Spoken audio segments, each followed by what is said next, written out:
श्री स्वामी समर्थ. पितृपंधरावडा.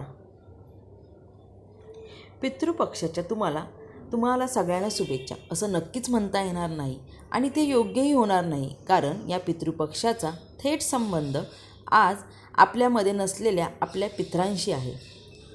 बऱ्याच काय तर जवळजवळ सगळ्याच लोकांना असे वाटतं की पितृपक्षात आपल्या घरातील मृत व्यक्ती याच त्यांच्या मृत्यूच्या तिथीनुसार कावळ्याच्या रूपात येऊन आपण ठेवलेल्या ठराविक अन्नपदार्थाचे सेवन करतात आणि आपल्याला आशीर्वाद देऊन निघून जातात. तर ही वर्षानुवर्ष चालत आलेली संकल्पनाच मुळात अत्यंत चुकीची आहे.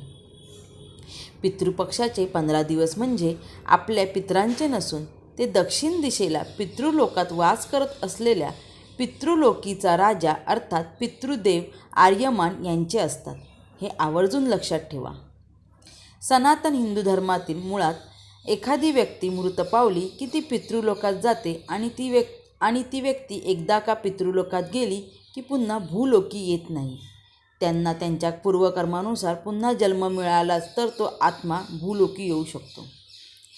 आपण जेव्हा पितृपक्षात आपल्या पितरांच्या नावाने पान ठेवतो तेव्हा आपली पितरे आई वडील काका काकी आजी आजोबा हे कोणत्याही प्रत्यक्षात येत नाही, तर त्या पितृलोकाची देवता आर्यमान कावळ्यामध्ये सूक्ष्म रूपाने प्रवेश करून आपण ठेवलेले अन्नपदार्थ सेवन करते आणि आपल्याला आशीर्वाद देऊन पितृलोकी निघून जाते.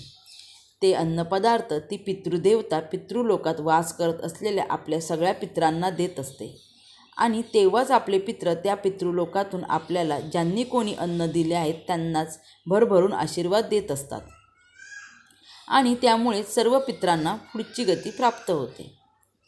आता याच दिवसात अनेक जण आपल्याला आपापल्या प्रमाणे अनेक विविध अन्नपदार्थ ठेवतात.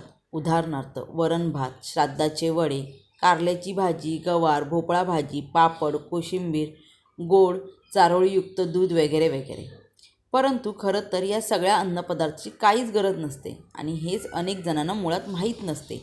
त्या दिवशीचा प्रसाद म्हणून आपण आपल्या सोयीसाठीच हे अनेक खूप उंची नाहीतर कुठेतरी जेवणाऱ्यांना बऱ्याचपैकी चव लागेल या अनुषंगाने या पद्धतीचे अन्नपदार्थ बनवत असतो. परंतु अगदीच खरं सांगायचे तर पितृदेवतेचे अन्न आहे ते म्हणजे फक्त आणि फक्त दही भातच आहे. दही भात पानात नसेल आणि भलतेच अन्नपदार्थ तेही आपल्या सोयीनुसार असतील तर त्याला शास्त्रानुसार बिलकुल अर्थ नाही आहे, हे कायम लक्षात असू द्या.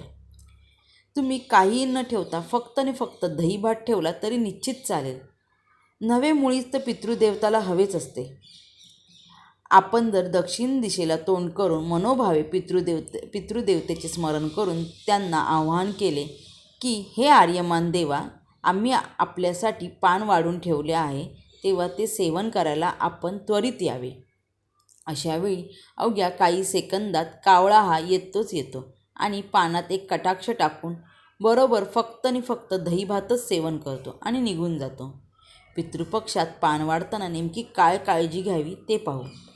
पितृपक्षात पान वाढताना आपण जसे कोणत्याही देवाला नैवेद्य दाखवताना त्या पानाखाली चौकोन काढतो तसं चौकोन न काढता वर्तुळाकार मंडळ काढावे.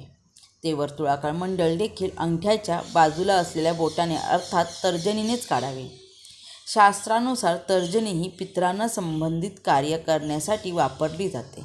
मधले बोट हे आत्मपूजनासाठी वापरावेत. अर्थात कोणत्याही पूजेला बसण्याआधी आपल्या हाताच्या मधल्या बोटाने 2 भुवयांच्या मध्ये जिथे मानवी शरीरातील आज्ञाचक्राचे स्थान असते तिथे गंधाचा टिळा लावून मगच पूजेस प्रारंभ करावा. करंगळी आणि मधले बोट यामध्ये असणारी अनामिका हीच फक्त देवांना गंध लावण्यासाठी वापरावी.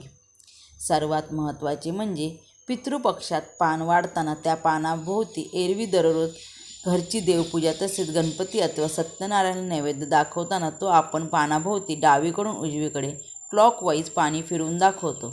परंतु या पितरांसाठी पान वाढले असता तेच पाणी पानाभोवती उलट्या दिशेने अर्थात अँटी क्लॉकवाईज फिरवावे. असे केल्याने तो नैवेद्य पूर्ण झाला असे अभिप्रात होते. पितरांचा मान आपल्यामुळेच आपण त्या दिवशी त्यांना नैवेद्य दाखवल्याशिवाय काहीही खाऊ नये. वृद्ध व्यक्ती असतील तर त्यांनी काही खाल्ले तरी चालेल, पण घरातील कर्ती मंडळी त्या दिवशी फक्त दूध पिऊनच अर्धा उपवास करून नैवेद्य झाल्यावर आणि सर्वात महत्त्वाचे म्हणजे पितृपक्षाचे पान वाढताना ब्राह्मण जेवल्यावर अन्न ग्रहण करू शकतात. बऱ्याच जणांनी अशा वेळेस खिचडी खाल्ली तरी चालते का असे विचारतात, पण पितृ अन्न ग्रहण करू नयेत, निदान त्या दिवसापुरते तरी पाळावे. सणवार किंवा कुळधर्म कुळाचार यावेळेस खिचडी चालते, पण पितृपक्षात तसे न केल्यास उत्तम, कारण त्यांच्या आत्मतृप्तीसाठी आपण एवढा घाट घालतो. मग ते जेवण्याच्या अगोदर आपण अन्न ग्रहण करणे शास्त्रात मान्य नाही. पितृदेवतेचे या पितृपक्षात आम्हा सर्वांना भरून आशीर्वाद मिळतो, हीच त्या पितृलोकीचा राजा अर्थात आर्यमान देवाला माझी मनःपूर्वक प्रार्थना. श्री स्वामी समर्थ.